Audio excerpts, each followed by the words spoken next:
बलात्कृत्य भुङ्क्ते गोदाः तस्यैनमैदमिदं भूय एवास्तु भूयः அணவையர் புதுவையாண்டாள் அகங்கற்பண்ண திருப்பாவை பல்பதியம் இசையால் பாடி கொடுத்தாள் நற்பாலை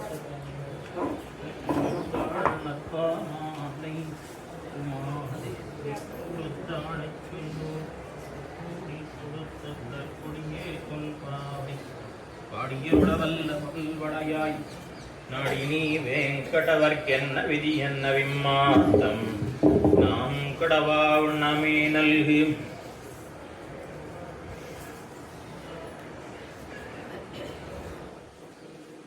சுவாமி பெருமானார் உடையவர் ஸ்ரீராமானுஜர் இதிராஜர் தயாழ்வார் இப்படி பற்பல திருநாமங்களாலே அழைக்கப்பெற்றாலும் விசேஷித்து சுவாமிஜி திருப்பாவஜியர் ஒரு திருநாமம் பிரசித்தமாக விளங்குகின்றது.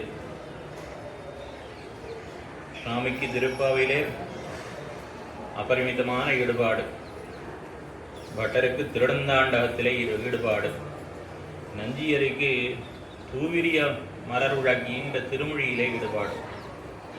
அதுபோல சுவாமி பெருமானார் விசேஷித்து வந்த பாட்டு இப்பாட்டின்னு ஆச்சாரியர்கள் காட்டி அருளினார்கள்.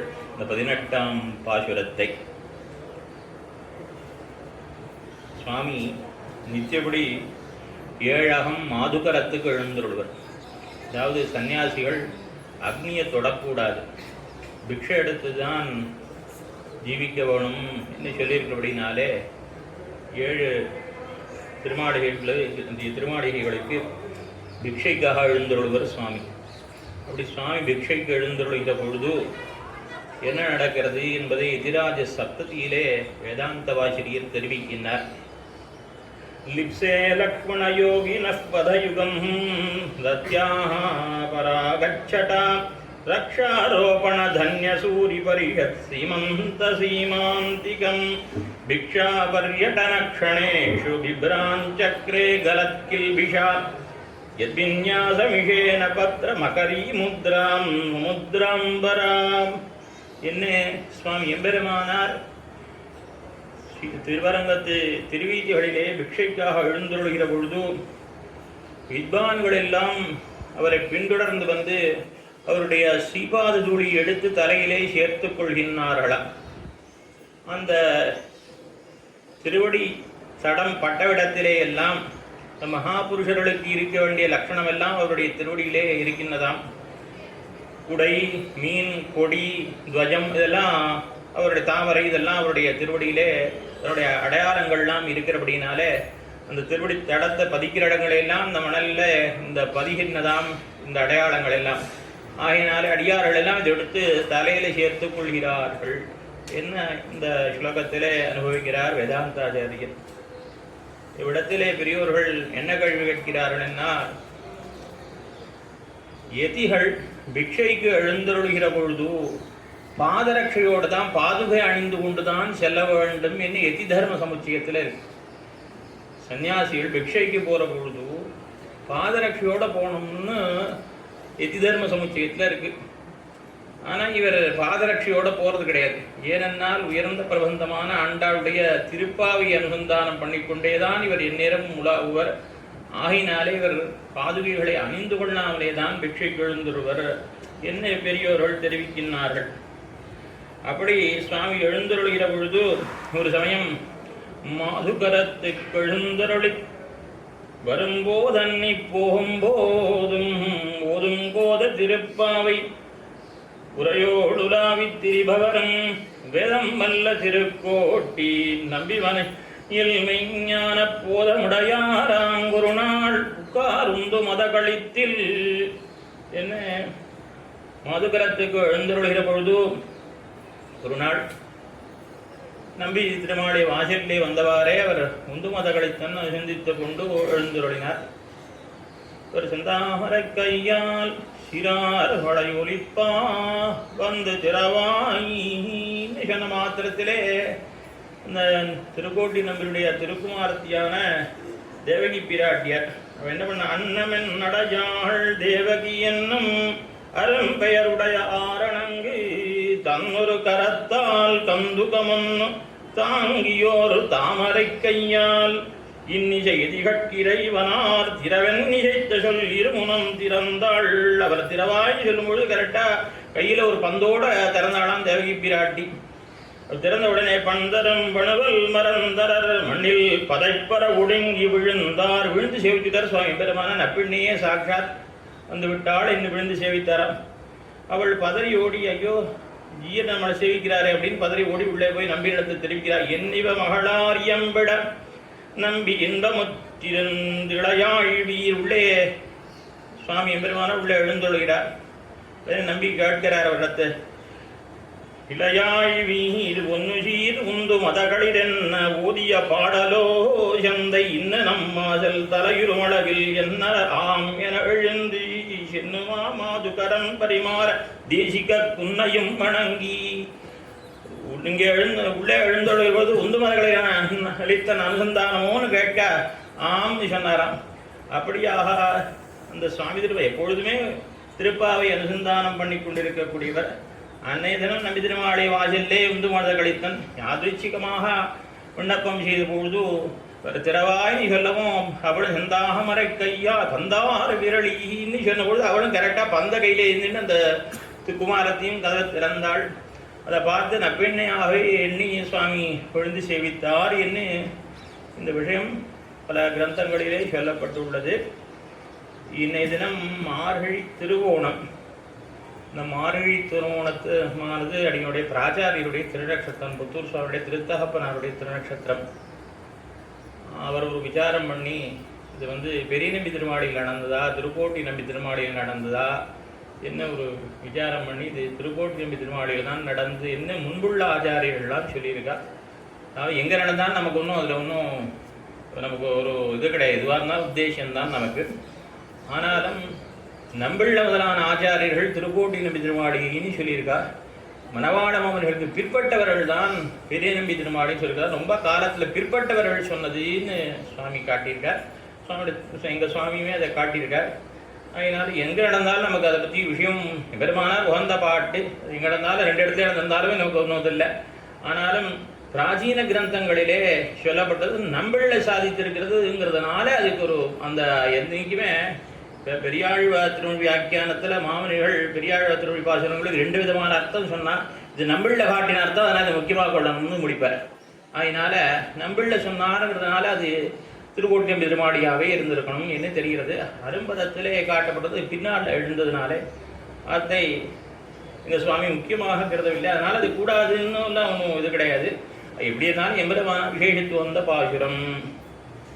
இந்த பாசுரத்துக்கு வந்தோமானால் கல்யாணத்துக்கு எல்லா ஏற்பாடும் பண்ண கண்ணிகை இல்லாமல் கல்யாணத்தை கூடிக்கிற மாதிரி பொண்ணே இல்லை கல்யாணத்துக்கு எல்லா ஏற்பாடும் பண்ணால் என்ன பண்ணுறது? மண்டபத்தை ஏற்பாடு பண்ணி தலைவண்ணத்தை ஏற்பாடு பண்ணி கல்யாணத்துக்கு பொண்ணே இல்லைன்னு என்ன பண்ணுறது?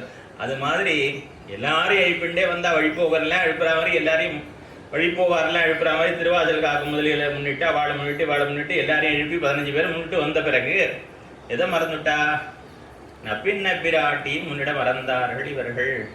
ஆசையன வேலை என்பதை மறந்து இவர்கள் நேராக கண்ணன் எம்பெருமானை பத்த புகுந்தவாறே எம்பெருமான் பிராட்டி முன்னிடவில்லை என்பதனாலே வாய் பேசாமல் இருந்தான். பரவுமானே உறங்காதெழுந்திராய் என்னும் பலதேவா உம்பியுன்னியும் உறங்கேல் என்று சொன்ன வழக்கிலும் பிராட்டி முன்னிடாமையாலே அவன் வாய் திரவாமல் இருக்க நாம் முறைதப்பச் செய்தோம். பலவியாப்தமாவது பிராட்டியினுடைய புருஷகாரத்தினாலே தான். துவயத்தில் பெரிய பிராட்டியாராலே பேரென்கிறது. மூக்குப்படியிலே பிளலோகாச்சாரியர் காட்டுகின்றார். துவயத்தில் பெரிய பிராட்டியாராலே பேரு. நமக்கு பேரு சித்திக்கணுமானால் புருஷார்த்த சித்தி ஏற்படமானால் அது என்ன வேணும்? பெரிய பிராட்டியாரை முன்னிட்டால்தான் நமக்கு புருஷார்த்தம் கிட்டும். ஆகினாலே இந்த இடத்துல பிராட்டியும் முன்னிட வேணும். சரி, எந்த பிராட்டியும் முன்னிடுவது என்ன பார்த்தோமானால் பரமசுதேவனை பற்றுகிற பொழுது 3 நாய்ச்சிமார்களையும் முன்னிட வேண்டும்.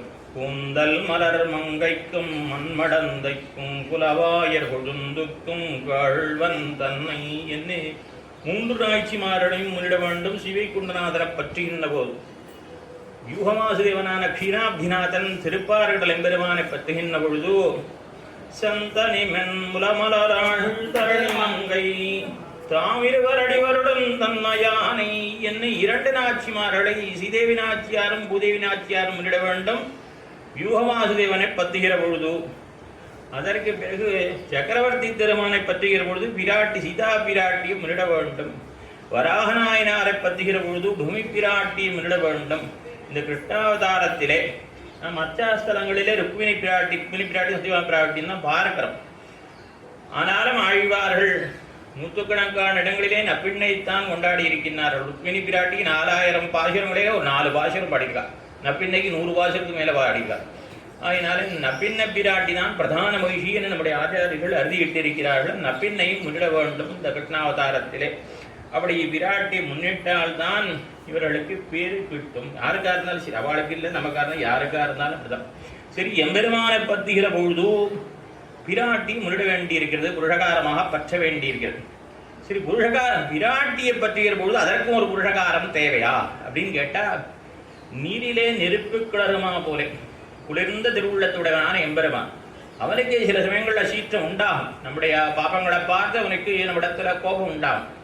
அப்போ அவன் நெருப்பு போல இருந்தான்னா நெருப்பு எதாவது அனுப்போம், நீரை ஊற்றி ஜலத்தை ஊற்றி அனுப்போம். வெந்நீருக்கு என்ன பண்ணுவோம், தண்ணீரை சேர்த்து தன்னுடைய குளிர்ந்து போடும். அதுபோல எம்பெருமானை ஆற்றுவதற்கு பிராட்டி வேண்டும். பிராட்டியை ஆற்றுவதற்கு பிராட்டி முன்னிடுவதற்கு இன்னொருத்தரை புருஷகாரமாக பற்ற தேவையில்லை. அவளுடைய நிர்கேதுக்க கிருப்பை அதுவே போற. அவள் நிச்சயம் அஜ்ஞாத நிகிரகா, அவள் நிகிரகத்தை அறியாதவள். அவளுடைய கிருப்பையே கொண்டு நாம் அவளை முன்னிடலாமே ஒழிய அதற்கு இன்னொரு புருஷகாரம் நமக்கு தேவையில்லை. அப்படி பிராட்டி முன்னிட்டால்தான் பலம் வியாப்தமாகும். ரொம்ப அழகாக நாயனார் ஒரு பிரமாணம் எடுத்து காட்டுகின்றார். அத்யுதமான பிரமாணம், ரொம்ப அழகாக காட்டியிருக்கார். அதாவது என்னன்னா, திருவடி தூதெழுந்த திருவடி பிராட்டியை தேடுவதற்காக போயிருக்கார். லங்கைக்கு போயிருக்கார். லங்கை சலடை போட்டு சலிச்சாச்சு, எல்லா இடத்திலும் தேடியாச்சு. ஆனால் பிராட்டி ஒரு இடத்திலும் காணவில்லை. எங்கேயுமே காணலையே. ஆனால் சம்பாதி சொன்னாரே, ஆனால் எங்கேயுமே காணலையேன்ட்டு என்ன பண்ணார், அவருக்கு பிராட்டி சேவிக்கணும் அது வரைக்கும் தோணலை மனசால. அவர் பார்த்தது இல்லை முன்ன பின்ன. ஆனால் அப்போதான் தோணித்து, நமோஸ்து ராமாய சலக்ஷ்மணாய தேவ்யை ச தஸ்யை ஜனகாத்மஜாயை. இந்த ஸ்லோகம் எப்படி இருக்குன்னு பார்க்கணும். நமோஸ்து ராமாய, ராமாய நமஹ, ராமனை சேவிக்கிறேன். அடுத்தது சலக்ஷ்மணாய, லக்ஷ்மணாய நமஹ, லக்ஷ்மணனை சேவிக்கிறேன். அடுத்து என்ன சொன்னார், தேவ்யை ச தஸ்யை ஜனகாத்மஜாயை, ஜனகாத்மஜையான ஜனகருடைய பெண்ணான அந்த சீதா தேவியை சேவிக்கிறேன்னு சொன்னார். அடுத்தடுத்து 3 பேரை சொன்னார். யாரு, பெருமாள், இளைய பெருமாள், பிராட்டி. இவா எப்படி இப்போ இங்கே முன்னிடுறா, உம்பர் கோமானே உறங்காதெழுந்திராய்னு கண்ணனை எழுப்பினா. அடுத்தது பலதேவா உம்பியம் நீயும் உறங்கேல் என்ன அந்த இளைய பெருமாளுடைய அவதாரமான அதிகேஷனுடைய அவதாரமான இவர் அம்பிமூத்த பிரானை முன்னிட்டார்கள். அதற்கு அடுத்த பிறகு அங்கே எப்படி அவர் சீத்தை முன்னிட்டாரோ அதுபோல இங்கே நப்பின்னாய் கடாதிரவாயி என்ன நப்பின்னை முன்னிடுகிறார்கள். அதே ரீதியில அங்கே எப்படி பெருமாள் பிராட்டியோ இங்கே அதே ரீதியில கணனம் பெருமான் நம்பிமூத்த பிரான் நப்பின்ன பிராட்டி என்னை இவர்கள் முன்னிடுகிறார்கள். இதற்கு முந்தைய பாசத்தில் பரதேவா உம்பியும் நீயும் உறங்கேன்னு சொன்னார். லெம்பர் கிழடி செல்வா பரதேவா உம்பியும் நீயும் உறங்கேன்னு சொன்னார். இந்த பரதேவர் இதற்கு முந்தைய அவதாரமான ஸ்ரீ ராமாவதார காலத்திலே இளையபெருமாளாக அவதரித்திருந்த காலத்திலே அவருக்கு எப்படி பலன் கிட்டித்து, அது காட்டுக்கு வருவேன்னு சொன்னார். பெருமாள் கூடாது, நில்லு, நீ காட்டுக்கு வரக்கூடாது, நாட்டிலேயே இருக்க வேணும்னு சொன்னார். அப்ப என்ன பண்ணினார் அவர், சப்ராதுஷ்சரணோ கடன் நிபீட்ய ரகுநந்தனா சீதாவாச்சாதியஷா ராகவஞ்ச மகாவிரதம். பிராட்டியை முன்னிட்டு கொண்டு பெருமானுடைய 2 திருவளையும் கட்டியா பிடிச்சுட்டார். பிராட்டியை முன்னிட்டு பத்தின பொழுது, சரி நீயும் வா, என்னை பெருமாள் இசைந்தார் என்ன நாம் பார்க்கிறோம் ஸ்ரீராமாயணத்திலே. அதுபோலே பிராட்டியை முன்னிட்டால்தான் யாருக்குமே அந்த பலன் கிடைக்கும். சுக்ரீவன் பெருமாளத்தை எப்படி வந்து சேர்ந்தான் அப்படின்னு பார்த்தோமானால், பிராட்டி போகிற பொழுது, ராவணன் கவர்ந்து செல்கிற பொழுது 4 வானரவி முதலிகளை பார்த்து என்ன பண்ணா, தன்னுடைய ஆபரணங்கள் எல்லாம் வெளியில சொல்லணுமே அடையாளம். அவன் தேடிந்து தெக்க வந்தான்னா ஆறாவது அடையாளம் சொல்ல வேண்டும். அதற்காக அந்த ஆபரணங்கள் எல்லாம் தன்னுடைய முடிச்சு ஒரு கீழே தூக்கி கிழிச்சீரையோட எரிந்தாள். யார்கிட்ட இருந்தா சுக்ரீவனிடத்துல வந்து சேர்ந்திருக்கு. பிராட்டியுடைய ஆபரணங்களை பெறும்பொழுதே அவருடைய கட்டாட்சமானது இவர் மீது பட்டுவிட்டபடினாலே தான் இவர் பெருமாள்கிட்ட போய் சேர்றார். விராட்டி கட்டாட்சம் பட்டபடினாலே தான் மகாராஜரான சுக்ரீவருக்கு பெருமாளுடைய ஒரு சம்பந்தமானது கிட்டிட்டு.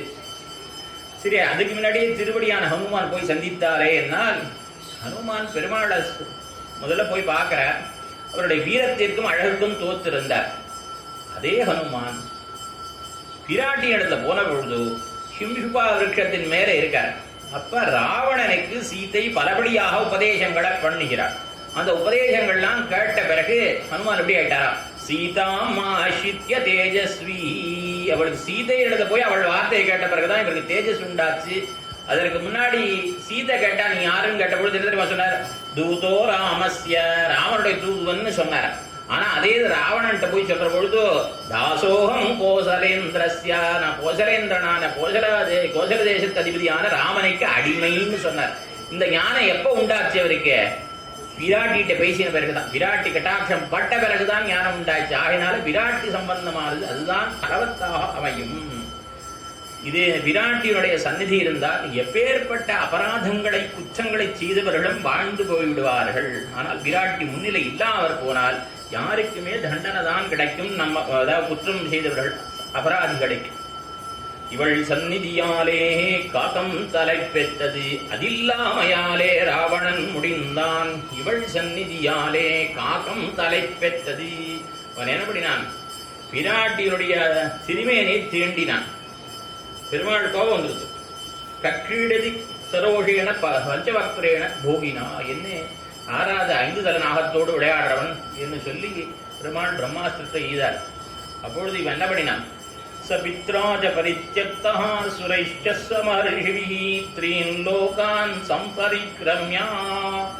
புகலிடம் தேடி ஓடுகின்றான். பிரம்மாஸ்திரம் துரத்துகிறது. ஒரு இடமா போறான், தாயார் போறான், லோகமாதா இடத்துல அவச்சாரப்பட்டா போய் தொலைன்னு அவர். அப்புறம் தகப்பனா இடத்த போனான், எல்லாரும் விரட்டி அடிக்கிறார். தேவரிடத்த போனான், பந்துக்களான உறவினர்களான தேவரிடத்த போனான், கருணை உள்ளவனான மகரிஷிகள்கிட்ட போனான். இப்படி யார்கிட்ட போனாலும் யாரும் காப்பாற்ற மாட்டேங்கிறா. ஏன் காப்பாற்ற மாட்டேங்கிறா அப்படின்னா, சக்கரவர்த்தி திருமன் ஒருத்தர் நோக்கி அம்பு தொடுத்து விட்டான்னா அவனை யாரு காப்பாற்ற முடியாதுன்னா,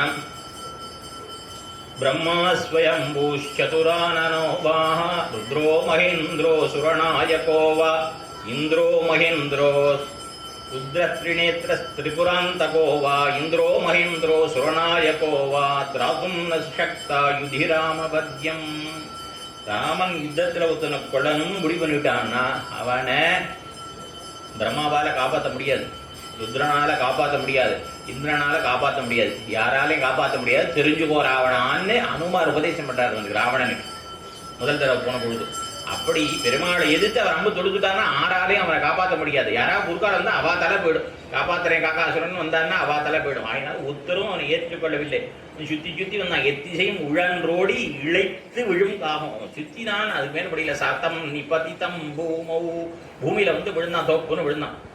சரண்யா சரணாகதம் வதார்கமபி காபுக்தா கிருபயா பர்யபாலயதி. வதார்கனாய் கொல்லத்தக்கவனாய் இருந்த பொழுதிலும் பெருமாள் அவனை கிருபையா பரியபாலயத்தி, கிருபையினாலே காப்பாற்றினார்னு சீதா ஹனுமான் சொல்றாரு. முதல்ல இளையபெருமாளுக்கு கூட தெரியாது நடந்த விற்த்தாந்தம். சித்திரக்கூட பரிசரத்தில் நடந்தாலும் இளையபெருமாள் அப்பொழுது பக்கத்துல இல்லை.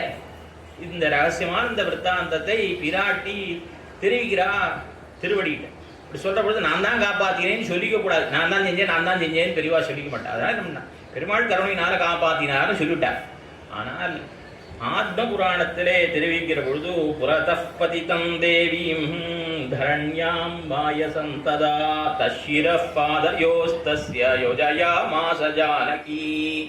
அப்படி தொப்புன்னு வந்து விழுந்தான். அவன் விழுந்த பொழுது காக்கத்துடைய தலை அந்த பக்கம் புச்சம் இந்த பக்கமா வந்து விழுந்தான் பெருமாள் கீழே. என்ன பண்ணலாம், அப்படியே தலையை பெருமாள் திருவடியில் திருப்பி விட்டாளாம். என்ன, திராஹி திராஹி பிராண சம்சயமாபன்னம் திருட்வா சீதா தவாயசம். பிராணன் போகக்கூடிய தருணத்தில் இந்த வாயசம்னா வாயசகான்னா காக்கம். இந்த காக்காசுரனை பார்த்து விராட்டி என்ன பண்ணா, பெருமாளத்தை திராஹி திராஹீதி பர்த்தார் உவாச்ச தயையா விபும். கருணையினால அவன் என்ன சொன்னான், வந்து விழுந்திருக்கான், திருவடியில் விழுந்திருக்கான், அவனை ரட்சிக்க வேணும்னு அவள் பிரார்த்தித்தாராம். அதனால பெருமாள் அவளை அந்த காகாசுரனை ரட்சித்தார் என்ன சரித்திரம் பார்க்கிறோம். அதனால் எப்பேற்பட்ட அபராதம் பண்ணினவானும் கூட விராட்டியுடைய முன்னிலை இருந்தால் அவர்கள் தப்பித்து விடுகிறார்கள். விராட்டியுடைய ஒரு சந்நிதியினாலே, அவருடைய முன்னிலை இருப்பதனால. ஏன்னா இவன் வந்து ராவணனை விட அதிகமான பாப்பம் செய்தவன், அபராதம் செய்தவன், குற்றம் இழைத்தவன். ஆனால் ராவணனுக்கு அப்படி கிடைக்கல. நீங்கள் பார்த்தீர்களானால் ஸ்ரீராமாயணத்தில் எந்த ஒரு வதமும் பெருமாள் பிராட்டியுடைய முன்னிலையிலே செய்திருக்க மாட்டார். பெருமாள் ஏதோ ஒரு அரக்கனை கொன்றார் என்றால் அந்த சமயத்திலே பிராட்டி பக்கத்தில் இல்லை என்பது நாம் அழகாக தெரிந்து கொள்ளலாம். தாட்டகை முதல்ல பெருமாள் வதம் பண்ணது தாட்டகை வதம் பண்ணுற பொழுது பெருமாள் பிரம்மச்சாரியாக இருக்கார், திருக்கல்யாணம் ஆகவில்லை. அப்பொழுது தாட்டகா வதம் நடந்தது. அதற்கு அடுத்து சுபாகு, அப்பையும் பிராட்டி பக்கத்தில் கிடையாது. அதன் பிறகு விவாகம் ஆன பிறகு முதல்ல பெருமாள் பண்ணதுங்கிறது விராதன் வதம் தான்.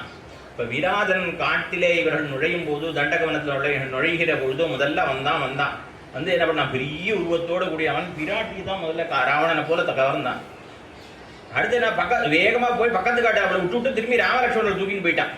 அப்போதான் விராதவதத்தை அவர்கள் பண்ணுகிறார்கள். பிராட்டி பக்கத்தில் இல்லை, விராதவதம் நடந்தது. அதன் பிறகு பார்த்தீர்களே ஆனால் 14,000.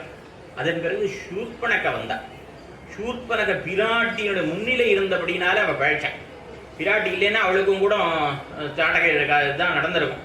பிராட்டி இருந்தபடினால அவள் உயிரோடு தப்பித்து போனாள். அதற்கு அடுத்த பிறகு 14,000 ராட்சசர்களை பெருமாள் வதம் பண்ணினார். அப்பொழுதும் பிராட்டி பக்கத்தில் குகையில் அவளை இருத்தி விட்டு இங்கே யுத்தம் நடக்கிறது. ஆகையினால அவர்களும் ஆண்டு போனார்கள். அதன் பிறகு பார்த்தீர்களே ஆனால் பிராட்டி ராவணன் கவர்ந்து சென்ற பிறகு கபந்தனை வதம் பண்ணுகிறார்கள். அதன் பிறகு வாலிவதம் நடக்கிறது. இந்த வாலிவதம் நடக்கிற பொழுதும் அவன் தெரிகிறான், ஆமா நீ எனக்கு ஏன் தெரியுமா கொண்டுட்ட, தேவிய பிரிந்த பின்னை திகத்தன போலும் செய்கை, நிறைய காரணம் சொல்றான். அதுக்கு இது ஒரு காரணம் சொல்றான். கோவியல் தர்மம் உங்கள் குலத்துதித்தோர்களுக்கெல்லாம் ஓவியத்தெழுதவன்னா உருவத்தாய் அமிழ்தில் வந்த தேவியை ஆவியை சனகன் பெற்ற வண்ணத்தை அமிழ்தில் வந்த தேவியை பிரிந்த பின்னை திகைத்தன போலும் செய்கை. பிராட்டியை பிரிஞ்சுடுறதுனால உனக்கு என்ன பண்றதுன்னு தெரியல ராமா, அதனால நீ என்னை கொண்டு விட்டாய். இன்னும் பெருமாளை பார்த்து தெரிவிக்கிறான், பிராட்டியை பிரிந்ததுனால தான் நீ என்னை வதம் பண்ணிட்டாய்ன்னு சொல்றான். ஆஹா, அப்படி பெருமாள் பிராட்டி இருந்தா நிச்சயமா அந்த வதமும் நடந்திருக்காது. அதன் பிறகு ராவணன் முதல் நாள் யுத்தத்திலே செயல் மாண்டு நின்ற பொழுதோ காகாசுரன் விட்டா மாதிரி பெருமாள் அவனையும் விட்டுருக்கலாம். ஏன் விடலைன்னா பிராட்டி சன்னதி அவனுக்கு அமைய கிடைக்கவில்லை ராவணனுக்கு. ஆகையினாலே ராவணன் மாண்டு போனான். ஆகையினாலே பிராட்டியோட சம்பந்தம் இருந்ததையான முன்னிலையானது இருந்ததையானால் யாருமே வாழ்க்கையை பெறுவார்கள். அப்படிப்பட்ட அந்த பிராட்டியை பற்ற வேண்டியது மிகவும் அவசியமாக என்பதானது இந்த பாசுரத்தினாலே தெரிவிக்கப்படுகிறது. ஆகினாலே இந்த பாசுரத்திலே நப்பிராட்டி முன்னிடுகின்றார்கள். உந்து மதகளித்தன் ஓடாத தோல்வலியன் அந்த கோபாலன் மருமகளே நப்பெண்ணாகி கந்தம் கமழும் குழலி கடதிரவாகி வந்தெங்கும் கோழி அழைத்தனகான் மாதவி பந்தல் மேல் பல்கால் குயிலினங்கள் கூவினான் பந்தார் விரடியுன் மைத்துனன் பேர் பாடா செந்தாமரை கையால் சிறார் வலையொழிப்பா வந்து திரவாயி மகிழ்ந்தேலோ எம்பாவாயி வந்து திரவாயி மகிழ்ந்து. முந்து மத கழித்த முதல்ல நந்தகோபாலனுடைய சம்பந்தத்தை இட்டு இவளை எழுப்புகின்றார்கள். அப்பின்ன பிராட்டி எழுப்பணுமானார் தகப்பனார் பேரை சொல்லி போடக்கூடாதா, கும்பர மகளேன்னு சொல்லக்கூடாதா, அப்படிலாம் சொல்ல. நந்தகோபாலன் மருமகளே நப்பின்னாய். அதாவது சீதையானவள் திருவடியிடத்தை தெரிவிக்கிற பொழுது சுஷாதரத்யாகம் சத்ரு சைன்ய பிரதாபினா தாருன்னு சொல்லும்பொழுது முதல்ல தசரதுடைய மாநாட்டு பெண் என்றுதான் சொல்லி கொண்டாள். அதுபோல அந்த நப்பின்ன பிராட்டிக்கு புகஹத்து சம்பந்தம் சொன்னால் தான் யாருக்கும் பெண்களுக்கு அதுதான் அவர்களுக்கு உகப்பாக இருக்கும். கணரை சொல்லுகிற பொழுது நந்தகோபன் குமரன் என்ன நந்தகோபரை இட்டு சொல்லுமா போல இவளுக்கும் நந்தகோபரை இட்டு சொன்னால்தான் இவளுக்கும் சந்தோஷமாக இருக்கும். ஸ்திரீகள்லாம் அந்த காலத்தில் அப்படி இருந்தா. இந்த காலத்தில் பற்றி நான் சொல்ல வரல. ஒரு உதாரணம் காஞ்சி சுவாமி ஒரு இடத்த காட்டியிருக்கார். காடு கழிந்தனம் பாடு பார்த்தெடுத்து, அதாவது பனையினுகொண்டு யானை ஏறு பூட்டி வெள்ளி விதைத்து பொன்னே விளையினும் வேண்டேன் பிறந்த தீண்டிய வாழ்வே காடுகள் இந்தனம் பாடு பார்த்தெடுத்து குப்பை கீரை உப்பின்றி வெந்ததை ஒன்று விட்டுரு நாள் தின்று கிடப்பினும் நன்றே தோழி நங் கணவன் வாழ்வே. ரொம்ப ஏழ்மை, அந்த பொண்ணுக்கு ரொம்ப ஏழ்மை. ஆனால் பிறந்த வீட்டில் ஒன்றும் கஷ்டம் கிடையாது. ஆனால் இப்போ புக்காகத்தில் அவ்வளோ கட்டமா என்ன, அவ்வளோ கட்டத்தில் இருக்கா. என்ன பண்ணா, காட்டில் போய் சுள்ளியை பொறுக்கின்னு வந்து இவளை வந்து சரி பண்ணுறது ஆற்ற ஒன்றுமே இல்லை. என்ன இருக்கா, குப்பைக்கீரை உப்பின்று வெந்ததை அதை ஒன்று விட்டு ஒரு நாள் தின்று கிடந்தால் கூட எங்கள் ஆற்றுல இருக்கிற எங்கள் ஆத்துக்காரர் இருக்கிறதா அதுதான் வசத்தின்னு அவள் இருந்தாள். அந்த பர்த்தாவோடு சேர்ந்து இருப்பதான் வசத்தின்னு இருந்தா அப்படின்னு ஒரு பாட்டு கான்சியஸ் உதாரணத்திருக்கார் செங்க இலக்கியங்கள்ல. இந்த சரி சொல்லனா அப்படியாக அந்த அந்த அந்த புக்ககத்து சம்பந்தத்தை சொல்லுவதுதான் அவர்களுக்கு உகப்பாக இருக்குமாகினாலே முதல்ல நந்தகோபாலன் மருமகளே என்று சொல்லி அவளை எழுப்புகின்றார்கள். உந்து மத கழித்தன் எப்படி நந்தகோபாலனுக்கு என்ன விசேஷம் கிடையாது. உந்து மத கழித்தன் மதத்தை பெருக்கக்கூடிய களிறுகளை, களிறு என்றால் ஆண் யானை, பிடி என்றால் பெண் யானை, களிர் யானைகளை மதம் பெருகும்படியான 3 இடங்களிலிருந்து மதநீரானது பெருகும் ஆனைகளுக்கு அப்படிப்பட்ட மதக்களிறுகளை தள்ளுமவன், ஊந்துபவன்னா தள்ளுமவன் அப்படின்னு ஒரு அர்த்தம். இன்னொரு அர்த்தம் மதமுந்து களிர போன்றவன் ஒரு அர்த்தம். மூன்றாவதாக இன்னொரு அர்த்தம் காட்டுகிறார்கள், மதநீரை பெருக்கும்படியான யானைகளை உடையவர். உந்து மதகளித்தன், களிர்களை உடையவர்னு ஒரு அர்த்தம். களிர்களை உடையவர்னா இவருக்கு ஏது யானைகள் தான், ஆடு மாடு எருமை தான் உண்டு திருவாய்ப்பாடியில். யானைகள்லாம் உண்டா என்று கேட்டால் கணனம்பெருமானுக்கு அவனுக்கு அதாவது தேமா தரவுச்ச பிதரவுச்ச குலே அபித்வே அவனுக்கு விசேஷமாக ஹே சுந்தரை கதர ஜன்மணி கிருஷ்ண பாவே அவதாரம் பண்ணின காலத்திலே அவனுக்கு 2 தாயார் 2 தகப்பனார் 2 குலம் 2 பத்னி இப்படி எல்லாம் 2 இருந்தது. 2 தாயார் யாரு, தேவகி பிராட்டி ஒரு தாய், யசோதை ஒரு தாய். 2 தகப்பனார், வசுதேவர் ஒரு பெத்த தகப்பனார், வளர்த்த தகப்பனார் நந்தகோபரர். அது மாதிரி கோபகுலத்துக்கு சேர ஒரு பத்னி, அந்த யாதவ குலத்துக்கு சேர ஒரு பத்னி. இப்படியாக நப்பின்ன பிராட்டி, அங்கே ருக்மிணி பிராட்டி, இப்படியாக ஆயனாகி ஆயர்மங்க பேயத்தோள் விரும்பினாய் ஆயனின்ன யாவர் வல்லர் அம்பரத்தோடு இம்பராயின்னு திருவிழப்பிரான் திருவிழா. அவர் எதுக்கு ஆயனானா அப்படின்னா இந்த நப்பின்ன பிராட்டி கல்யாணம் பண்ணிக்கணும் தான் அங்கேருந்து இங்கே வந்திருக்கான். அப்படியாக இவன் அந்த அப்பின்ன பிராட்டி பத்திரி. அதனால இவன் என்னவா இருக்கான், இந்த இவனுக்கு என்ன ஆயிடுச்சுன்னா இங்க வந்தபடினாலே 2 இடத்து சம்பந்தம் உண்டு. தத்தபுத்திரனுக்கு இது ஸ்வீகாரம் எடுத்துட்டவாலும் சொத்து கொடுப்பா, அந்த இடத்துலையும் கூட சொத்து கொடுப்பா.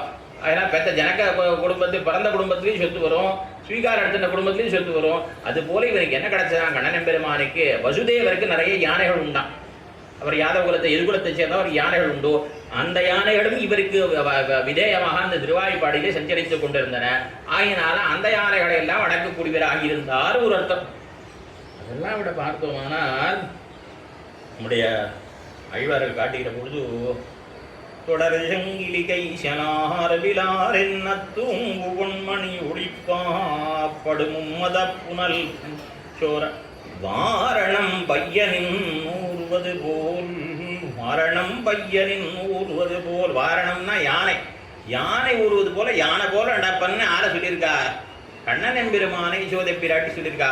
அதனால யானைன்னா கண்ணனே ஒரு யானை. குலசேகர கைம்மாவின் நடையன்ன, கைம்மான்னா ஆணை. கீழே நான் தெரிவித்தேன்னு நினைக்கிறேன். இந்த கேசிவதத்தை பற்றி சொல்கிற பொழுது கைம்மான்னா யானைன்னு இருக்கும். அப்படி யானை போல நடப்பன் என்ன கண்ணனை சொல்லியிருக்க அப்படின்னால அவனே தான் மத்த மாதங்க காமினம், யானை போலே நடப்போன்னு சம்ஸ்கிருத பிரமாணங்களும் இருக்கிறதுனால கண்ணனே ஒரு யானைதான். அந்த கண்ணனாகிற யானையை அடக்கக்கூடியவர். கண்ணனை ஆணைன்னு சொல்லலாமான்னா தாராளமாக சொல்லலாம். ஏனென்னால் லோகத்தில் ஆணைக்கும் எம்பெருமானுக்கும் நிறைய சாமியங்களை பெரியோர்கள் காட்டி உள்ளார்கள். ஆனை எத்தனை தடவை பார்த்தாலும் ஒரு அபூர்வ வஸ்து போலே இருக்கும். பார்க்க பார்க்க சில இதெல்லாம் சொல்லுவாள். இந்த கடல் யானை இதெல்லாம் பார்த்துட்டே இருந்தாலும் தகட்டி கொஞ்சம் பார்க்கலாம் போல தான் இருக்கும். அப்படி அபூர்வ வஸ்துவாக தெரியும். அதுபோல் எம்பெருமானை அவனும் ஒரு ஆனை போனவன். அவனை பார்த்தோமானால் செவித்தோமானால் ஆழ்வார் அடியரோர் ககலராமே, அவனை விட்டு அகல முடியுமான்னு தெரிவிக்கிறார். அப்படி அந்த எம்பெருமானை விட்டு பிரிய முடியாது. எப்பொழுதும் ஏன்னா எப்பொழுதும் நாள் திங்கள் ஆண்டு ஊழி ஊழிதொரும் பொழுதைக்கப்பொழுதென் ஆறாவமுதமே. எம்பெருமான் அப்போ ஒவ்வொரு கணத்திலையும் பார்க்குற பொழுது அபூர்வத்து ஒரு புதிதாக ஒரு இதை சேவிக்கிறா போலே தான் தோத்தும். அப்படி எம்பெருமானையும் யானை போலே இருக்கக்கூடியவன். யானை மேலே ஒருத்தன் ஏறணும்னா என்ன பண்ணான், தன் காலை நீட்டி கொடுக்கும், கால் மேலே பற்றி கொண்டு மேலே செல்ல பண்ணும். இதுபோல எம்பெருமானை பத்த வேண்டுமானா என்ன பண்ணா, அடிக்கு அமர்ந்து புகுந்து அடியீர் வாழ்மின். எங்க பத்த வேண்டியதை வடு பெருமாள் பெரியவாள் காட்டித்தரார். பெரியவாள் எப்படி காட்டித்தரார், காட்டித்தரார் தான் இந்த திருவடி தான் நீ பத்த வேண்டியதுன்னு காட்டித்தரார் இல்லையோ. அந்த ஆணை போல அந்த பெரிய இந்த எம்பெருமானாகிற ஆணையும் தன்னுடைய திருவடியை அடியார்களுக்கு காட்டி கொடுப்பன். ஆணையானது தன்னை கட்டுவதற்கு தானே கயிற்றை எடுத்து கொடுக்கும். அதுபோல எம்பெருமான் அவன்தான் நமக்கு கொடுப்பன். எதை கொடுப்பன், எட்டினோடு இரண்டெனும் கயிற்றினை மனந்தன. எட்டினோடு இரண்டெனும் கயிறுனா 10 பக்தி. அந்த பக்தியாகிற கயிறு அவன் தான் கொடுக்கணும். பகவன் பக்தி மபிப்பிரயச்சமை என்ன அவன் தான் கொடுப்பன். அந்த பக்தியை அவனை பற்றுவதற்கான ஈடுபடுவதற்கான அந்த கட்டுவதற்கான கயிறு பக்தியினால்தான் அவனை பக்தியாபேத்மி ஜனார்தனம் பக்தியினால்தான் அறிய முடியும் சொல்லியிருக்கார் அல்லவா. ஆகினால அவனை கட்டுவதற்குரிய அந்த கயிறான பக்தியையும் அவனே கொடுப்பன். ஆனை என்ன பண்ண தெரியுமோ, தன்னாக பாகன் அழைத்து கொண்டு சொத்துனே படாதிருக்கா வெள்ள தீர்த்தா மாடுவிப்பா குளிப்பாட்டுவன். யானை இன்னும் குளிக்கும், ஜலத்தை எடுத்து மேலே எடுத்து வாரி இறைத்து கொண்டும் பார்க்கறதுக்கு அழகாக இருக்கும். கரை மீது ஏறின பிறகு இந்த கரையில் இருக்கக்கூடிய அத்தனை மணல் புழுதி எல்லாத்தையும் வாரி வாரி தலையில் சேர்த்துக்கும். ஆனையை போய் கேட்க முடியாது, ஏன் இப்படி செய்கிறான்னு கேட்க முடியும். அதுக்கு சுவாதந்திரம். ஆனையை கேட்க முடியாது. இதுபோல் எம்பெருமான் எதிர பண்ணுவான். சம்ஸ்கிருத திராவிட வேத சூக்தை பாந்தம். சம்ஸ்கிருத வேதம் ஒரு பக்கம் சொல்லிட்டு இருக்கா, தமிழ் வேதம் ஒரு பக்கம் சொல்லிட்டு இருக்கா. இத்தனைக்கும் இடையில அடியன் உலரெல்லாம் கேட்டு இருக்காரு இல்லையோ. அதனால அடியன் வார்த்தையால் புன்சொற்களால் அவனை என்ன பண்ணிட்டு இருக்கேன், எம்பெருமானை அழுக்கப்படுத்தின்னு இருக்கேன். ஆகையினால இதுதான் அந்த ஆணைக்கு உண்டான சுபாவம். ஆணை அவன் செய்கிற ஆற்றில் எடுக்க முடியும், அவன் பண்ணுற காரியம். ஆகினாலே நாம் நம்முடைய புன்சொற்களால் மதுத்தை மலினி கரோதி, என்னுடைய வார்த்தைகளால் அவனை நீ அழுக்கப்படுத்திக் கொள்கிறாய். யானை செய்யினா போலே என்ன தெரிவிக்கிறார் பட்டர். இப்படி எம்பெருமான ஒரு ஆணை தான். யானையை பிடிக்கிறதால காட்டுல எப்படி பிடிப்பான்னா, பெண் யானையை காட்டித்தான் ஆண் யானையை பிடிப்பார். பெண் யானை ஒரு இடத்த நிறுத்தி வச்சுருவா, வழியில் பெரிய குழி பறித்து அதை ஒரு இதால் மூடியிருப்பா. இந்த ஆணையை பார்த்தா அது ஓடிடும். அதுபோல எம்பெருமானை நாம் பற்ற வேண்டுமானால் பிராட்டி முன்னிட்டுத்தான் பற்ற வேண்டும். இதே போல பல சாமியங்கள் ஆணைக்கு எம்பெருமானும் காட்டிதான். ஒரே ஒரு விஷயமாக தெரிவிக்கிறேன்.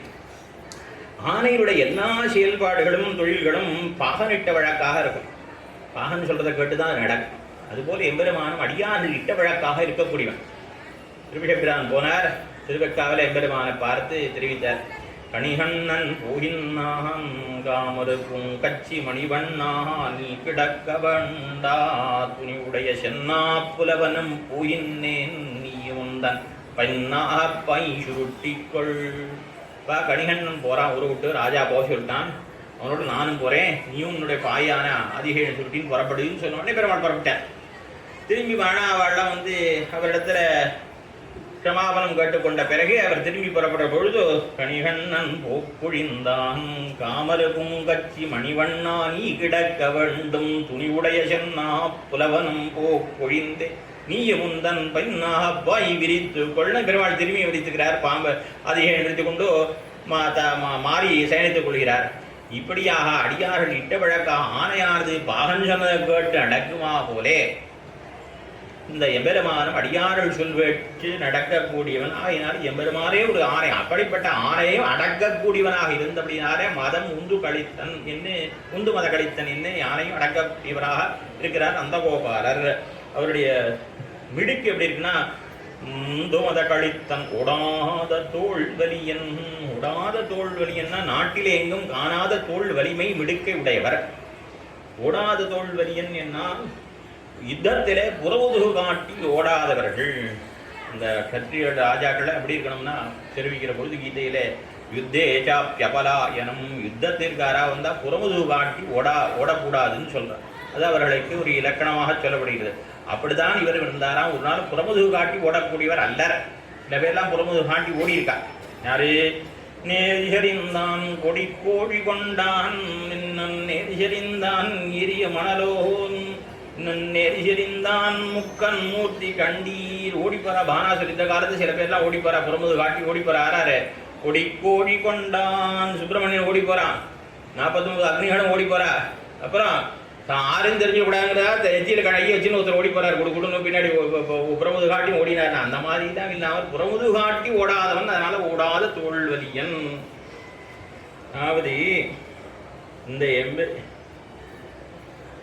சம்சாரிகள் எல்லாம் எத்தனையோ புத்தங்களை எல்லாம் செய்திருந்தாலும் கூட அதசோ பயங்கதோ பவதி என்னை எம்பெருமானை பற்றி இருக்கிறதுனால எம்பெருமான் தன்னுடைய தயை என்கிற குணத்தினாலேயும் மாத்சல்யம் என்கிற குணத்தினாலேயும் நம்மை ரட்சிப்பான்னு நினைக்கிற மாதிரி இவர்கள் எல்லாம் இந்த நந்தகோபாலன் இருக்கிறதுனால கிருஷ்ணனுக்கு ஒரு பயம் இல்லை என்று பயம் கெட்டிருக்கிறார்கள். நபிபேதி குதஷா இன்னும் இவர்கள் பயம் இல்லாத இருக்கா. என்ன நந்தகோபாலன் இருக்க கிருஷ்ணருக்கு எந்த ஆபத்து வராது.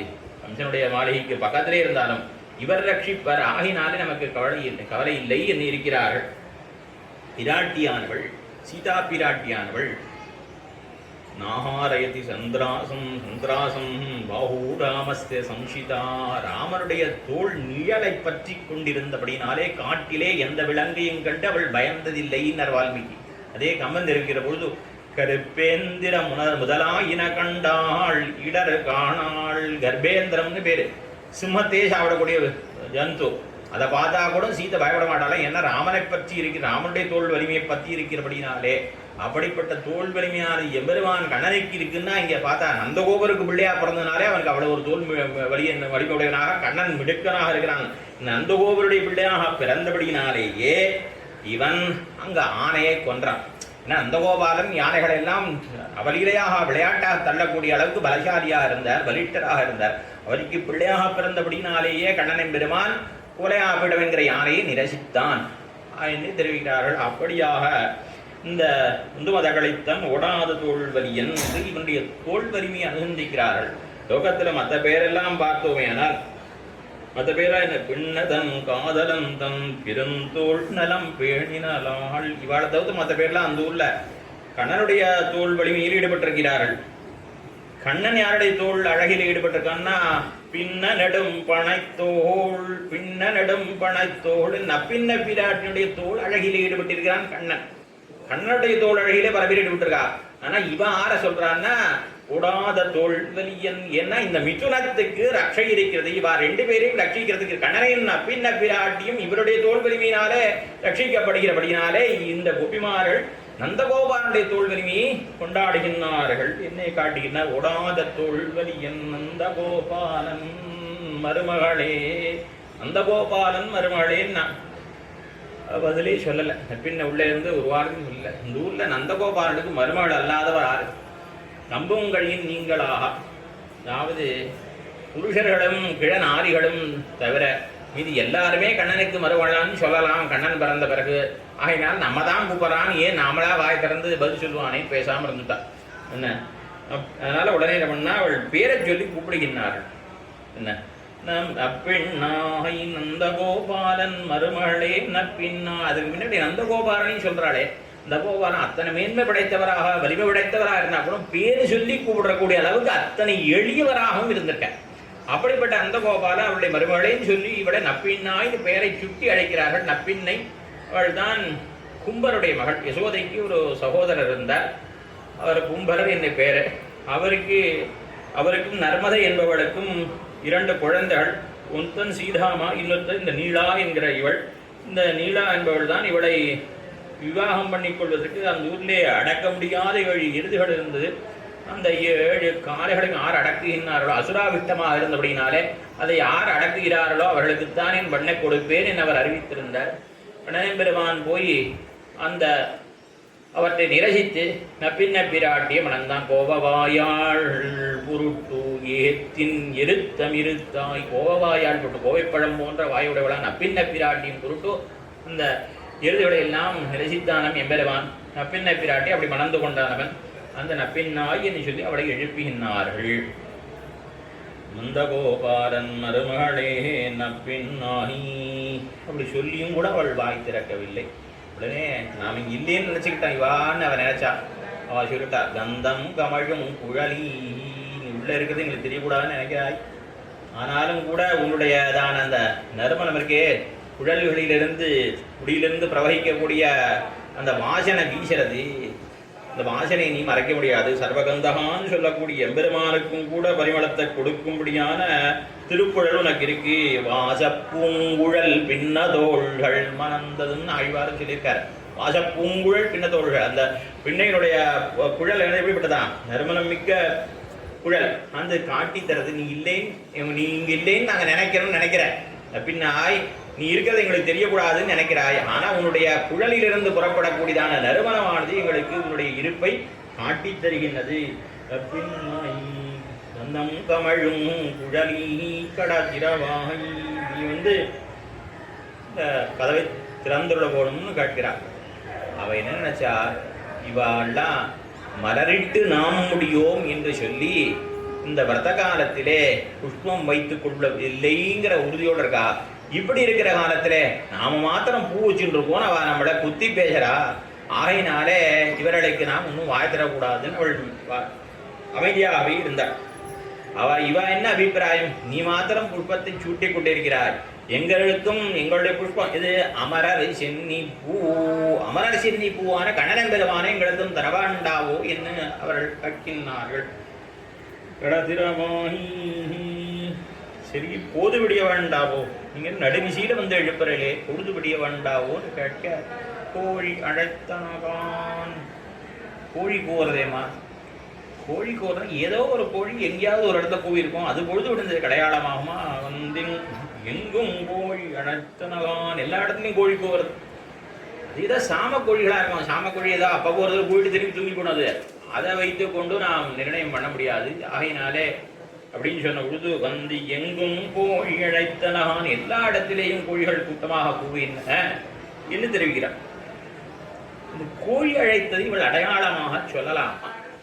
பெரியாழ்வார் பிராமணோத்தமரான பெரியாழ்வார், அவருடைய திருக்குமாரத்தியான ஆண்டாள் இந்த கோழியை போய் சொல்லலாமா? ஏன் கோழி சொல்லப்படாதுன்னா சொல்லப்படாது. ஏன் சொல்லப்படாதுன்னா தமிழ் இலக்கியங்கள்ல இருக்கு. பார்ப்பாரில் கோழியன் நாயும் புகழ் இன்னா, ஒரு பிராமணனுடைய வீட்டுக்குள்ளார பார்ப்பார், பிராமணன் வீட்டுக்குள்ளார கோழி நுழையப்படாது, நாய் நுழையப்படாது. இந்த ஊரில் அப்புறம் எல்லாம் அடிக்க வந்துடுவாங்க. நிறைய பேர் நாய் வளர்க்குறாங்க இந்த ஊரில். ஸ்ரீரங்கம் பெரிய கோயில் தரையாந்தி விதேசம் நம்ம சொல்லிட்டு இருக்கோம். 108 பிரதானமாந்தி விதேசம் நிறைய பேர் நாய் வளர்க்குறாங்க. 5-6 நாய் கூட வளர்க்குறாங்க. நாய் பிராமணன் கிரகத்துக்குள்ள நுழையவே கூடாது, அப்படி நுழைஞ்சாலும் பிராமணன் இல்லைன்னு சொல்றது. நான் சொல்ல தமிழர்களும் பாட்டுட்டு போயிருக்கா. கோழியன் நாயும் புகழின் நாய் கோழியை போய் அடையாளமா சொல்றாளே அப்படின்னு கேட்டா, இவள் இப்ப பிராமணியாக இருந்து பாசுரம் பாடல, ஆறா இருந்த இடைச்சியாக இருந்து பாசுரம் பண்றா. பெரியாழ்வாரும் திருமகளாரும் கோபஜன்மத்தை ஆஸ்தானம் பண்ணினார்கள். இவ என்ன ஆயிட்டா, இடை பேச்சும் இடை முடியும் இடை நடையும் உடனாத்தவுமாய் விட்டது.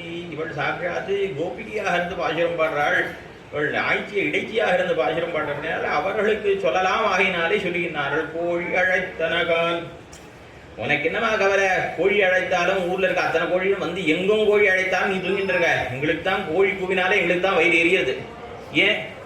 அதாவது கண்ணன் என்ன பண்ணுவான், ஒரு கோபிக்கிட்டையும் சொல்லியிருப்பான், கோழி கூவும், கோழி கூவின மாத்திரத்தில் உங்க வாத்துக்குள்ள வருவேன். இந்த கோழி நீ ராத்திரி கோழி கூறப்பதுக்கு ஏதோ நாளைக்கு பகலில் ஏதோ ஒரு சமயம் சொல்லுவோம். இந்த கோழி கூவினா உங்க வாத்துக்குள்ள நுழைவேன், அதுக்கப்புறம் உங்க கூட இருப்பேன். திரும்பி அடுத்த கோழி கூவினா உங்க வாத்தோட கிளம்பிடுவேன். அப்படி வரும்போதே கோழி கையில தூக்கி வந்துடுவாங்க. வரும்போதே கோழி தூக்கி வந்து விட்டுட்டு உள்ள வந்திருப்பான். அடுத்த திரும்பி உள்ள வந்து உட்கார்ந்த மாத்திரத்தை கோழி கூவும் திரும்பி போயிடுவான். ஐயோ கோழி கூவென்னமால் ஆழிவண்ணர் வரும் பொழுதாயித்து. ஐயோ கோழி கோவதறி தோழி, ஆழிவண்ணன் எம்பெருமான் வரும்படியா ஆயிடுத்து. சரி, எம்பெருமான் வரும்போது ஆயிடுத்து சந்தோஷப்படுது. என்ன கோழி கூவென்னமால் தோழி நான் என் செய்ய. ஐயோ திரும்பி அந்த கோழி கூவின உடனே அவன் போய்விடுவானே என்று பயப்படுறாங்க. அந்த மாதிரி நாங்கள்லாம் ஐயோ கோழி கூவிடுத்தே அவன் போயிடுவானே நாங்கள் கதறிட்டு இருக்கோம். உனக்கு ஏடி கவலை இல்லாமல் நீ கண்ணனோட தூங்கிட்டு இருக்க. கோழி கூவினா என்ன, உனக்கு என்ன கவலை? எங்களுக்குன்னா அந்த கோழி கூவுறதா எங்களுக்கு தான் வைத்தறிகிறது. உனக்கு என்ன கவலை இல்லைன்னு சொல்லுகிறார். கோழி அழைத்தனான், அதை அவர் அடையாளமாக இருக்காத பொழுது மாதவி பந்தல் மேல் பல்கால் குயிலினங்கள் கூவினகான். குயில்லாம் கூவுறதேம்மா, குயில் கூவுறதே ஏதோ ஒரு குயில் எங்கேயாவது கூயிருக்கும். அப்படி இல்லை, பல எல்லாம் எங்க குயில் இனங்கள் கூவினா, குயில் கூட்டம் கூட்டமாக குயில்கள் கூவினா. அந்த குயில்கள்லாம் உன்னுடைய பேச்சின் நோக்குமே தாரமாகும், ஸ்பர்ஷமும் நோக்குமே தாரகமாக உன்னால் வளர்க்கப்பட்ட அந்த குயில்கள்லாம் கூவுறதே. அது நீங்க உணர்த்தியிருப்பேன். உங்க சுபாவம் என்ன தெரியும்? நீங்க உங்க ஊர்ல இருக்க இடத்துல குயில்களை தூங்கிட மாட்டேன். பூங்கொழி வண்டிரைக்கும் குயில் வாழ் குயிலே குறிக்கொண்டிது நீகள் சங்கொடு சக்கரத்தான் வரக்கூதல் பொன்வள கொண்டு தருதல் இங்குள்ள காவினில் வாழக் கருதில் இரண்டத்தொன்னேல் இன்னம் வேண்டும். எம்பெருமான் வரும்படியாக கூவ வேண்டும்.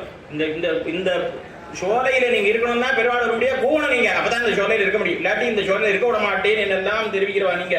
என்ன மிக்காவினில் இருந்திருந்தென்னை ததத்தாதே நீயும் குயிலே இன்று நாராயணன வர கூவாயேல் இங்குத்த நின்னும் துறப்பன். நாராயணன் வரும்படியா நீ கூவலைன்னா உங்களோட இங்கிருந்து விரட்டி விட்டுருவேன் அப்படின்லாம் சொல்லியிருக்கீங்க. நீங்க அத மாதிரி நீங்க பூ வச்சிருப்பேள். இந்த குயில்களை எல்லாம் நீங்க பூ வச்சிருப்பேள். ஆகினால இந்த குயில்கள் கூவியிருக்கீங்கன்னா நம்ம அப்படி கிடையாது மாதிரி. அதெல்லாம் மாதவி பந்தல் குறுக்கத்தி பூவில பந்தல்ல சயனிச்சிருக்க குயில்கள் அதெல்லாம் அவ்வளவு சுலபமா குறுக்கத்தி பந்தல்ல தூங்குற குயில்கள்லாம் எழுந்திருக்காது. அப்படிப்பட்ட குயில்களும் கூட பொழுது படிந்து எழுந்து விட்டனா நீ இன்னும் எழுந்திராமல் இருக்கிறாயே என்ன அவளை உணர்த்துகிறார்கள். மாதவி பந்தல் மேல் பல்கால் குயிலினங்கள் கூவினகான் பந்தார் விரளி. அப்படி சாலகரந்தால பார்க்கிறா, ஜன்னல் வழியா பார்க்கிறா. கணனை உருகையாலும் பந்த உருகையாலும் பிடித்து கொண்டு சினைத்துக் கொண்டிருக்கிறாள் நப்பின்னை. பந்தார் விரளி பந்து பொருந்திய விரலை உடையவளே அப்படின்னா ஏன் பந்த வச்சுருக்கா கையில. ராத்திரி கணனுக்கும் இவளுக்கும் பந்தாட்டத்தில் 2 பேர் பந்து விளையாடி இருக்கிறார்கள். அப்படி பந்து விளையாடி இருந்த பொழுது கண்ணன் பெருமான் தோற்றுவிட்டான். ஆகையினால அவன் தோற்றான் என்பது அடையாளமாக இவள் அந்த பந்தை கையிலே வைத்துக் கொண்டிருக்கிறாள். அதாவது சீதைக்கும் ராமருக்கும் கோதாவரி நதியிலே நீச்சல் போட்டி நடந்தது. அப்படி நீச்சல் போட்டி நடந்த பொழுது ராமர் தோற்று போயிட்டார். ராமர் தோத்து போல வேண்டுமெனே தானே தோத்துக்கும்படியாக பண்ணினார். உண்மையிலே சீதையிட தோக்கணும்னே தோத்துண்டார். அதுபோல இங்கே இந்த இவள் அங்க சீதை ஜெயிச்சுட்டா. அதுபோல இங்க இவள் ஜெயித்து விட்டாள். யாரு? நப்பின்ன பிராட்டி கண்ணனை பந்தாட்டத்திலே வெற்றி கொண்டாள். ஆகினால அதற்கு தோத்த தன் கையிலே பந்தை ஏந்தி இருக்கின்றாள். பந்த ஒரு கையிலும் கண்ணனை ஒரு கையிலுமாக அணைத்துக் கொண்டிருக்கிறாள். விபூதி ஒரு கையிலே, விபூத்தினா சொத்து செல்வம் ஒரு கையிலே, விபூதிமான் விபூதி செல்வத்தை உடனான எம்பெருமான் ஓய்வூதி நாதனான எம்பெருமான் ஒரு கையால பத்திருக்கார். நாரத்தை ஒரு கையிலே பத்திருக்கிறார். நாராயணான எம்பெருமான் ஒரு கையிலே பத்திருக்கிறாள். சேஷத்தை அடிமைப்பட்டதான வஸ்து சேஷ வஸ்து அதை ஒரு கையால பத்திருக்கா. சேஷியான எம்பெருமான் ஒரு கையால பற்றி கொண்டிருக்கிறாள். இப்படியாக போகோபகரணம் அவன், இது லீலோபகரணம். இப்படியாக அவள் பந்தை ஒரு கையாலையும் இதையும் ஒரு கையால் பற்றிட்டு இருக்கா. ஐயோ, நாங்கள் அந்த பந்தாக பிறவாமல் போனோமே. காலத்திலே புறத்தாழ்வான் சாலகரந்திரத்தால பார்க்கிறார். எம்பெருமானார் ஒரு ஊமையை கூப்பிட்டு இந்த ஊமைக்கு தன்னுடைய திருவடிகளை எடுத்து அந்த ஊமையுடைய தரையை வைத்து இந்த திருவடியே நீ தஞ்சமாக பத்தியது. ஐயோ, வியாகரண சாஸ்திரம் கத்து மகாபாஷ்யம் கத்து குணா போனேனே, எனக்கு கிடைக்கலையே இந்த பாக்கியம். இந்த பாக்கியம் எனக்கு கிடைக்கலையே. திருவடி எடுத்து தலையை வச்சாரே, இந்த ஊமைக்கு கிடைச்சது இந்த பாக்கியம் எனக்கு கிடைக்கலையே. அதுபோல அந்த பந்தாக நாங்கள் இருந்தால் எங்கேயும் கூட நீ பத்தி கொண்டிருப்பாய். அப்படி இல்லாத பூர்வமே என்ன இவர்கள் தெரிவிக்கின்றார்கள். பந்தார் விரலியுண்மைத்து நன் பேர் பாட. அந்த பந்து விளையாட்டிலே கண்ணன் பெருமான் உனக்கு தோத்து போனானே, அவனுடைய தோல்விக்கு உன்னுடைய வெற்றிக்குமாக நாங்கள் பாட வேண்டும். அதாவது குழந்தைகள் எப்பொழுதும் தாயார் பக்கத்தில் இருக்கும். தாயார் தாப்பனார் சேர்ந்து இருக்க பக்கத்து போதும் தாயார் பக்கத்தில் தான் இருக்கும். தாயார் தாப்பனாருக்கும் ஒரு நாள் உடல் சண்டைன்னா கூட அப்பயும் குழந்தைகள் தாயார் பக்கத்தில் தான் இருக்கும். அதுபோல பிராட்டியானவள், சீதா பிராட்டியானவள் வெற்றி பெற்றாள் நீர் விளையாட்டிலே, ஜலக்கிரீடையிலே, நீச்சல் போட்டியிலே. ராமபிரான் தோத்து போனான். அப்படி தோத்து போன சமயத்திலே அஸ்மின்மயாஷாத்தமுதாரசீலாதலே பூர்வம் போகவிட்டா. நீ அவ்வளவு தூரம் போயிட்டு திரும்பி இந்த பாறை மேல உட்காரணும். சீதை உட்கார்ந்தா. அப்ப லக்ஷ்மண ஜாதா சா துவமாக சீதா பகுவாக்கிய ஜாதம். அப்ப என்ன பண்ணிடுறாரு இளைய பெருமாள்? சீதையோட சேர்ந்துட்டு ராமருடைய தோல்வியே சொல்லி ராமர் தோற்று விட்டாருங்கிறத பரிகாசம் பண்ணி அவரும் சீதை பேசின போது இளைய பெருமாளும் சீதை பக்கத்திலிருந்து ராமரை குறைத்து பேசினாராம். அதுபோல இப்ப கண்ணன் உனக்கு தோத்து போயிட்டான், உன்னுடைய வெற்றியும் உன்னுடைய தோல்வியுமாக நாங்கள் பாட வேண்டும். உண்மைத்து நன் பேர் பாடா வந்தார் விரடி உண்மைத்து நன் பேர் பாடா செந்தாமரை கையால் சீரார்வளை உரிப்பா. செந்தாமரை கை, இதனுடைய எம்பெருமானுடைய கை அணிமிகு தாமரை கை. அதை காட்டில் உயர்ந்தது எதுன்னா செந்தாமரைக்கை. ஏனென்னால் ஜனக மகாராஜன் பாணிகிரகண காலத்திலே எம் சீதா மமசுதா என்று தெரிவித்து எம் சீதா மமசுதா சகதர்மச்சரீதவா பிரதீச்ச ஏனாம் இவருடைய கையை பத்த வேணும் அப்படின்னு சொல்வது. பாணிஹும் கிருணீஸ்வ பாணினா இவருடைய கையே உம்முடைய கையாலே பத்தும்னா இவருடைய கையானது அவ்வளவு உயர்ந்தது. ஏன் என்னால் எம்பெருமானுடைய கை எப்படிப்பட்டது என்று பார்த்தோமே. ஆனால் எம்பெருமானுடைய கை எம்பெருமான் வச்சிருந்திருக்கார் அப்படின்னா உன்னுடைய பாபத்தை கண்டு நீ அஞ்ச வேண்டான்னு அர்த்தம். அதே நீ பிராட்டி பெருவிராட்டியார் அப்படி வைத்துக் கொண்டிருக்கிறாள் என்னால் ஈஸ்வர சுவாதந்திரியத்தை கண்டு அஞ்ச வேண்டா. சுதந்திரனை பத்தின போதிலே இப்பிரசங்கம்தான் உள்ளது. எம்பெருமான் சுதந்திரன். இன்னும் பாபத்தை பார்த்து பயப்பட வேண்டாம்னு சொல்லுவார். ஆனால் அவர் பாபத்தை பார்த்து அவங்க என்ன பண்ணுவாங்க, சரி முதல் மேல் பூனை, அந்த பூனை இங்கே குதிக்குமா அங்கே குதிக்குமா தெரியாது. பாபத்தை பார்த்து நம்ம குழியில் தள்ளுவனா இல்லை கருணையினால குணங்களால நம்ம ரட்சிப்பனான்னு சொல்ல முடியாது. அதனால் நீ எம்பெருமானை பார்த்து பயப்பட வேண்டாம். அவனுடைய சுவாதந்திரத்தை கண்டு அஞ்ச வேண்டாம். பிராட்டியானவள் அந்த கைதான் நமக்கு தஞ்சம். செந்தாமரை கைதான் நமக்கு தஞ்சமான கை. செந்தாமரை கையால் சீரார் வளை. வளைக்கு என்ன சீர்மை பெருமை என்றால் கழலாமல் இருக்கை. அவளைக்கு கையிலே வளை சங்கு தங்கு முன்கனங்க கொங்க தங்கள் உத்தவன். திருவிழிப்பிரான் திருவிழி நப்பின பிராட்டி சொல்றபோது சங்கு தங்கு முன்கனங்க கொங்க தங்களுத்தவன் அங்கமங்க வன்னி சென்னு வளர்த்தெறிந்த வாழியான். சங்கு தங்கு சங்குன்னா சங்கு வளையல். சங்கு அடையாளமிட்ட வளையல்களானவை. இந்த சங்கு வளையலானவை கையிலே தங்கு இருக்கவளுக்கு யாருக்கு நப்பின பிராட்டிக்குன்னா பெருமானோடு சேர்ந்து இருக்கிறார். நாங்களே அப்படி கழல் வளையே யாக்கினரே. நாங்களே எப்பொழுதுமே எங்கள் கையில் கழல் வளை தான். கையில் எங்கள் கையில் வளையல் தங்காது. ஏன்னா எம்பெருமானை பிரிஞ்சிருக்கிறோம் நாங்கள்லாம். என்ன அதனால எங்களை போல இல்லாமல் உன்ன மாதிரி ஆக்க வேண்டாமா. எங்கள்லாம் கையில் வளைகள் கழண்டு கிடக்கு. எங்களுக்கு உன்ன மாதிரி எங்களுக்கும் கையிலே வளையானது தங்க வேண்டாமா. சீரார் வளையொழிப்பா நீ வந்து வரு. சீரார் வளையொழிப்ப வந்து திரவாய் என்ன கேட்கணும். நீ நேரில் வந்து திறக்கணும். அப்போ உன்னை சேவிக்கணும். இந்த வளையல் ஓசையை கேட்கணும். செந்தாமரை கையால் சீரார் வளையொழிப்ப வந்து திரவாயி மகிழ்ந்து மகிழ்ந்து செய்வன். இதோ பிரத்தியார் காரியம் செய்யணும்னு நினைக்கக்கூடாது. உன் காரியம் செய்வதாக எண்ணி நீ வந்து இந்த கதவை திறக்கணும்னு சொல்லி அவ சொன்னாடா நான் யந்திரத்தால் வச்சிருக்கேன். அப்படி திருப்பி திரும்பினாலும் திறந்து வந்துடலாம் நீங்களே அப்படின்னா அதெல்லாம் கிடையாது. நீ எங்களுக்காக நாளடி நடந்து வந்தாய் இருக்கணும். நீ தான் வந்து திறக்கப்படும். அப்படி திறந்த அதுவும் உன் காரியம் செய்ததாக நீ திருவுள்ளம் உகக்க வேணும். கிருதகிருத்தியஸ்ததா ராமஹானி எம்பெருமான் செய்ய வேண்டியதெல்லாம் அடியார்களுக்கு செய்தோம் என்று வக்குமா போலே அடியார்களுக்கு செய்து தன் காரியமாக அவன் நினைக்குமா போலே நீயும் அப்படி நினைத்து இந்த கதவை திறந்துவிட வேணும் என்று நப்பின்ன பிராட்டினிடத்தை விண்ணப்பிக்கிறார்கள். எம்பெருமானார் உகந்த பாசுரம் இந்த பாசுரம் என்று சொல்லி அமைக்கும். உந்தோத கழித்தன் உடாத தோல்வலியன் நந்த கோபாலன் மருமகளே நப்பின்னாய் கந்தங்கமழும் குழலி கடதிரவாய் வந்தெங்கும் கோழி அழைத்தனகான் மாதவி பந்தல் மேல் பல்கால் குயிலினங்கள் கூவினான் பந்தால் விரளியும் மைத்துனன் பேர பாடா செந்தாமரை கையால் சிறாரல் வளையொலிப்பா வந்து திரவாயி மகிழ்ந்து இரோரியம் பாவாய் நாடுபடி தடுத்து வெண்பிழவாடி விரும்போது அவைக்கு பின்னாள் மொழியோ தப்பம் நரைத்தாழி இரங்கற்கை வருவாள் நாடு